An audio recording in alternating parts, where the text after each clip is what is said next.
Well, Godrej Properties saw its highest ever quarterly sales in Q3. However, volumes came in lower. Their booking value is up 76% year-on-year, while collections have also surged 43%. My colleague Sonal caught up with Gaurav Pandey, who is the MD and CEO of Godrej Properties, began by asking him about the company's sales and bookings and also on the volumes of the company. Listen in. Where we're headed towards very exciting phase for us. We've done 13,000 crores worth of inventory sales, which is 6% higher than the last entire financial year of sales. So we're actually doing far better than we frankly expected ourselves to outdo. So yeah, very exciting phase for us. On the question on the volume growth over value growth, I think frankly it's determined on the projects that we are launching. So if you see all the recent acquisitions that we did in the last 18 months were largely not in the mid-income, but slightly on the premium and premium plus kind of a category, where your average realizations are better, your margins are better, and therefore it's sort of you're moving up the value chain. So instead of million square feet, your metric that you tend to target more is on the booking value that we are looking at. So yeah, I mean, and I think 9 month basis, probably our sales is probably about 11 million square feet, which should be higher than the 9 month performance. But yeah, but frankly, the directional call is more to grow the portfolio in terms of top line growth as well as margin expansion. Okay, all right. Of course, that means that your portfolio is also skewing towards the premium side. That seems to be doing really well as well. What is the idea around expansion from here on? You have your presence across geographies. You're one of those pan-India players.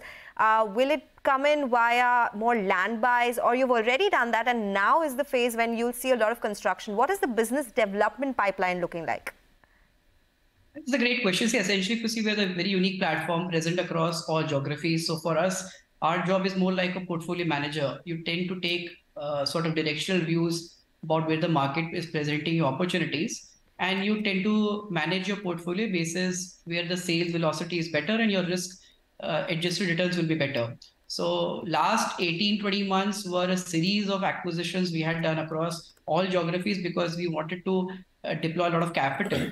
And from there on, we've moved to more of execution heavy focus, which is why you saw the later part of the last 6 months or so of last calendar year being more on execution, because we wanted to launch some of the acquisitions we did, which is where you saw Godrej Tropical Isle getting launched in Q2, became the highest selling project for us with 2,000 crores plus of sales.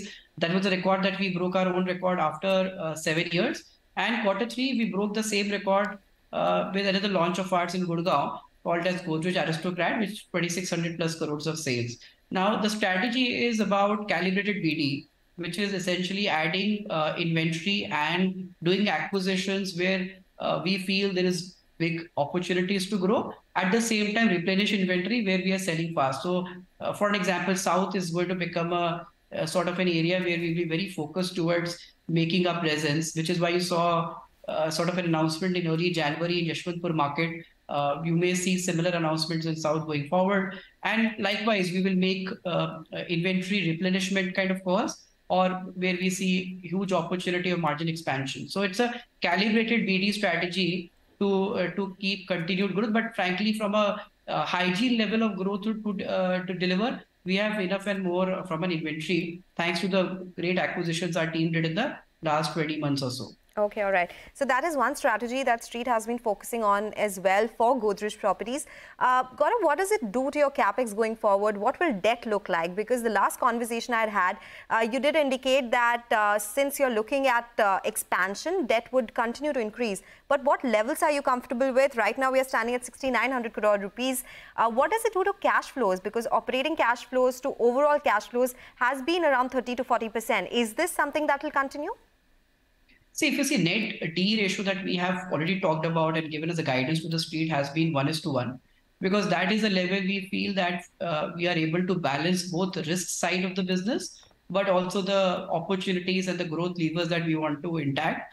On the operating cash flow, essentially to see our business, in Q3, we did about 2,411 crores worth of collections, which was like a 43% Y-on-Y growth.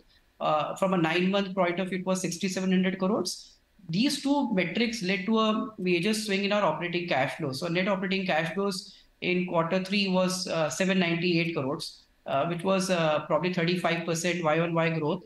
And if you see from a 9-month point of view, sorry, it was 45% on that metric. And on 9 months, it was close to about 1726 crores. About, say, I think 34% kind of a Y-on-Y growth. So having this 1726 crores of operating cash flow in 9 months, with the headroom that the net D is anyways presenting as an opportunity, I believe we have enough and more to continue our growth drive. But of course, in markets that we feel the margin expansion opportunities available. And so, frankly, growth led calls are a lot of times dependent upon how your projects are happening. So if you see our launches, they are frankly outdoing our own internal benchmarks we've ever done. I talked about some of the launches, but look at launches like Godrej Ananda in South, which is a 574 crore sales, practically sold out. Whatever inventory we had, more or less completely, it's flying off the shelf. We had a project called Godrej Avenue 11 in Mahalakshmi market of Mumbai, which was a late September launch, and it was something like 330 odd crores we did in Q3, but we did another 350 plus crores in Q3. So it's something like 687 crores in practically 4 months. So when you see this kind of uptake, I think it requires prudent reinvestment strategy, but of course, very targeted, very specific, where you're very confident on margin expansion and sales growth. Okay, all right. Last question before I let you go. Deliveries, the guidance that you'd given, 52% of that has been achieved. For business development, 56% is achieved. You're confident Q4 will take care of the rest of the guidance?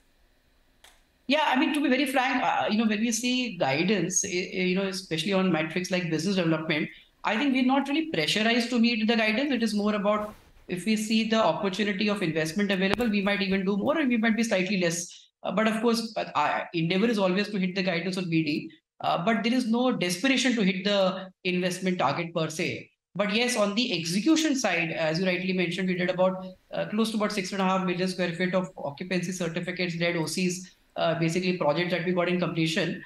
That is a guidance we have given to the street at 12.5 million square feet. So heavy Q4, and I think they're very reasonably very confident that we should be able to hit that as well. So that's sort of a metric that we are very, very focused upon.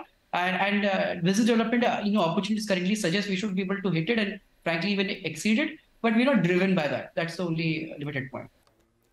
Okay.